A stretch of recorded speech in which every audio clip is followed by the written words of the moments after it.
Welcome to another Straight Up Tuesday tip. I'm 𝗤𝗁𝗁𝗁. With me as always is 𝗬𝘃𝗃𝗁𝗁. And with us again is Sharad Mehta. For those of you who didn't listen in last time, please go back to episode 93. Sharad did a fantastic job talking about automation and processes to scale your business. And we have him back today. For those of you who have not heard the previous episode, Sharad is an investor who has done hundreds of deals, all while being remote in his home in Canada. He's also the owner of 𝗖𝗵𝗶𝗵𝗵. 𝗖𝗵𝗶𝗵𝗵 is a cloud-based system that helps you automate your task and helps investors manage their business more efficiently. And last time we had him talk about automation, but now we're going to focus on direct mail. For those who don't know, Sharad has done almost up to 1 million mailers have been sent out from him and his company. So very well versed in this subject, been doing it for multiple years, proven success. I know a lot of our listeners want to get direct with homeowners, direct with other investors looking to sell their multifamily properties. This is a great episode to talk about, all right, how do we actually get started in there? So Sharad, that was a long intro, but welcome back to the show. Thank you, man. Thank you for having me. Yeah. We are pumped. This is one we've been waiting for. So Sharad, I guess awesome. We're going to walk through the direct mail process from start to finish. Can we start with just where are you pulling information from? I want to get started. This is what I want to do. Walk me through step 1 through step X. And let's begin with, where do I find the information? How do I get that into an organized fashion so I can actually start sending out mailers? Absolutely. I would take it actually a step back. And before you start direct mail or any other marketing, as an investor, I would look at, can I commit to this marketing for at least 6 months? If you cannot, whether it's direct mail, cold calling, whatever that might be, PPC, if you cannot, then I would not do it. Any marketing is going to be waste of time and effort at that point for the most part. So first question would be, what's your budget? Let's say for $10,000, right? You want to stretch it over 6 months. So if totally you want to invest is $10,000, don't spend $10,000 on first campaign, stretch it over 6 months. If you cannot do it for 6 months, then don't do direct mail. So I just want to put that out there because we do direct mail for a lot of investors. I've done close to 1 million, but between other people that we do direct mail for through 𝗬𝘵𝗵𝗵𝗵, we've done like 3 to 4 million pieces of direct mail. That's the number one reason we notice why people say direct mail doesn't work. They send one mailer out and they say, oh, I don't get a deal. It doesn't work. So before you pull a list, the first thing you have to do is you have to figure out the target area. Okay. So whatever market you're in, let's say you're in Illinois, you have to figure out, okay, do you want to target it by county? Do you want to target your marketing by city or zip code, right? So especially if you're starting out new, be as specific as possible. Be very targeted with your marketing. So let's say you pick a zip code of, I used to live in South Loop, so I'm just going to put 60605. I think that was the zip code. So let's say you pick that zip code.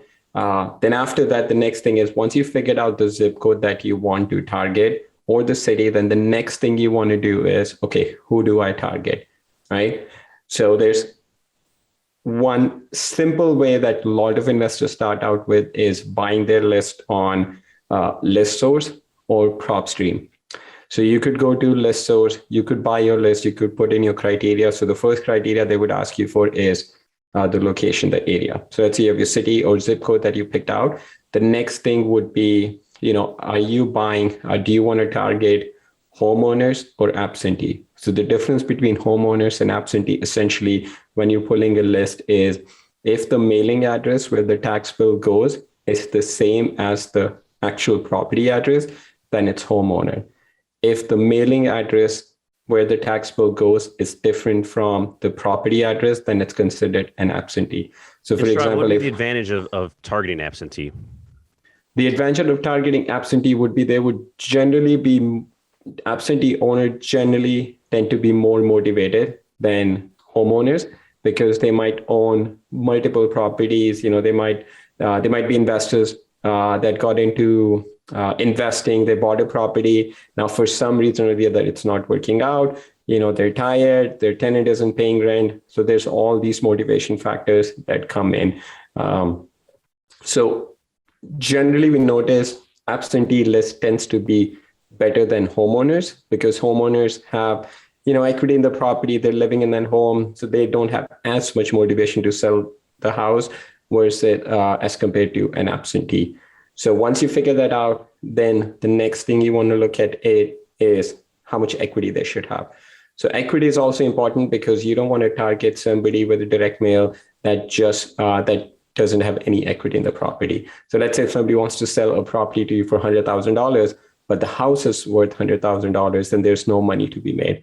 So you want to make sure they at least have 30% equity in the property for it to make sense for you as an investor. So you want to make sure it's equity. And then after that, you want to look at it, how long they've owned the property. Minimum that you want to try for is 5 years.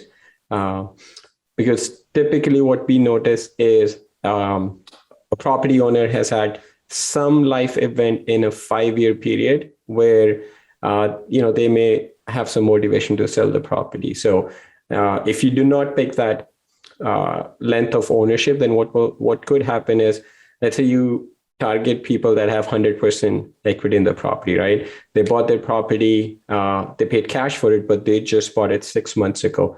There's very little chance that they would want to sell their property because they just bought it 6 months ago, even though they have 100% equity. So you want to look at equity in combination with how long they've owned property for.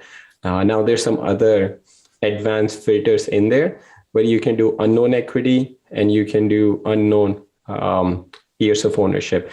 I would say that's a little bit more advanced. So I would start out with 30% equity and a minimum years of ownership of 5 years. If you're starting out, I would go with absentee over homeowners. And then you can get a little bit more specific. You can look at absentee homeowners that live out of state. So if you're targeting people in Chicago, then you can choose that. Does the homeowner, the actual owner of the property, does he live in Illinois or does he live out of state? So everything else being equal, I think somebody who lives out of state may have a little bit more motivation to sell the property because they cannot keep eyes on the property. So that's how you would build a list if you were using something like ListSource. Other people use PropStream. So that's one way. The other way is to go down. Quick, Sharad, just real for someone who hasn't used those properties, used those services before, I can just go on ListSource and I can just go through and say, I want this type of property, this type of owner, and it'll spit out, 200 leads, 2,000 leads, whatever for my criteria. Exactly. And I can just keep adjusting as appropriate. And then what information does ListSource provide me? So ListSource would provide you the property address, of course. It would provide you the owner's name. It would provide you, depending on what filters you choose, it would provide you the equity in the property, the last sale date. And there's some other information that you can get for free. So once you get to the option of actually paying for it, there's an option for additional fields. And then if you open that drop down, there's a whole bunch of them that are absolutely free of charge that you don't have to pay per record. So I would highly recommend that you actually select those. I think bedrooms, bathrooms, square footage, there's like a bunch of them that are free of charge. So the more data you have, the better you can get with your direct mail. Again, it's free. You don't have to pay for it. The actual list you have to, but there's some additional columns that you can get in the list that you don't have to pay for. Right. Again, if somebody who's starting out, I don't want to plug recently, but that's something we can help out with. Somebody who's starting out, to help them buy the list. And we have an account with ListSource where we can help them get the list a lot cheaper versus if they were to go buy directly from ListSource. Okay. And if there's someone who's just starting, they have a list, great, I have this Excel file.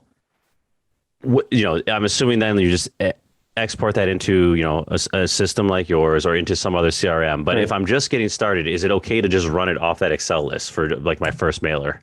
Or would you advise against absolutely. That? If you're starting out, again, for somebody to start using a system, they have to know what their pain points are. There's a bunch of systems out there. It's always a good idea to have a process in place that you can scale on. But, most of the people that are starting out, it's not like you send out 1,000 pieces of direct mail. You're not going to get 1,000 calls. Typically, what we notice is you'll get about 0.5% of people that will call you back. So, on a list of 1,000 people, like 10% would be your 100 people. So imagine, if you have 0.1 or 1% of the people calling you, that's like 5 to 10 people actually calling you back on that campaign. Got it. And majority of those calls are going to be people saying, hey, I'm not interested. How did you get my information? Take me off the list, which is okay. Again, in the previous episode that we talked about, if people don't just see an ad and just run, to buy that product, it's just about being consistent with your marketing, reaching to the same owner over and over again, just letting them know that you're in the market to buy their property. Got it. Awesome info, Sharad. Can you talk us through now? You referenced there's also another way to accumulate leads to eventually send mailers out. Walk us through that path. Yeah, so there's a couple of different ways. One, we talked about buying your list from list source, for example. Right? The other way is once you know the area you want to target, then you can generally go to your county and just ask them for example, list of properties that are delinquent on taxes. So that's always a good list, because if people aren't paying their property taxes, then there's a very likely chance that they may be interested in selling their property at a number that works for both you and them. So that's one way. And what we notice in our market in Lake County, Indiana, they put out a list once a year of people that are behind on their taxes. So you can it's public information, you can get that. The other is you can go to your local utility department and ask them for people that are behind on their water bill, people that haven't paid their water bill. So the chances are, if they haven't paid their water bill, they're behind on other information also. So that's another way to get that, list of motivated owners. And then you can also go down to your local building department and ask them people that have received a violation for code enforcement. Again, people, that have run into the code enforcement issues or received stop work orders. So those are other lists that you can pull.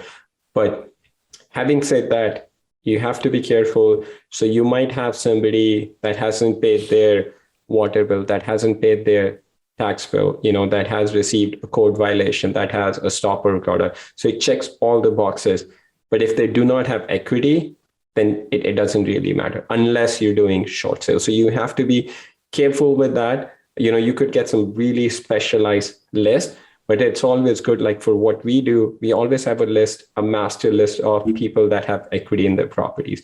So let's say in our area, we might put a list of 50,000 people. These are all the people that have equity in their properties and have owned the property for 5 years. So we might not target all 50,000 people. So we have that as our comparison list. Then we'll go out and let's say we get a list of code enforcement. Let's say we get a list of 1,000 people that have code enforcement violation. So we'll compare that list of 1,000 people against our 50,000 people that have equity. So if we notice that out of those 1,000 people, only 200 actually have equity in the property, so then we're only going to target those 200 people and not the other 800 people that actually don't have equity in the property. So for us, they have to have equity in the property before we target. We don't do short sale, but somebody might want to do short sale with that. So but that's up to you, but it gets very tricky, very long drawn out process. So equity for us, they have to have equity before we move forward. Yeah, 100%. Otherwise, you're wasting your money, you're wasting your time, you're getting your hopes up. Like the Right. more targeted you can be from the get-go, the better your campaigns will run. Absolutely. Yeah. And then also once you have that list, then, in a system like 𝗫𝗃𝗃, what you can do is you take that list, let's say you have a list, you upload it in 𝗫𝗃𝗃, and then we can actually tell you which of these properties are vacant based on USPS information. So if USPS isn't able to deliver mail to that address, then they flag it as vacant. So we have that information. So we'll scrub those properties for you and tell you which ones are vacant. So again, if you're starting out and then the more motivation factors you can have, like equity is one motivation factor, the years of ownership is another. Now vacancy is another motivation factor. Then if they have, they're behind on their water bill, they're behind on their tax delinquent, they're behind on their taxes, they've received a code violation. Like these are multiple motivation factors that a homeowner will have. Then, if everything else being equal, if you have somebody that has all these motivation factors versus somebody that has equity in the property, has lived there for 10 years, but nothing else, they're not behind on anything, then you want to target somebody that's behind on their bills. So that's how you get more and more targeted with your marketing.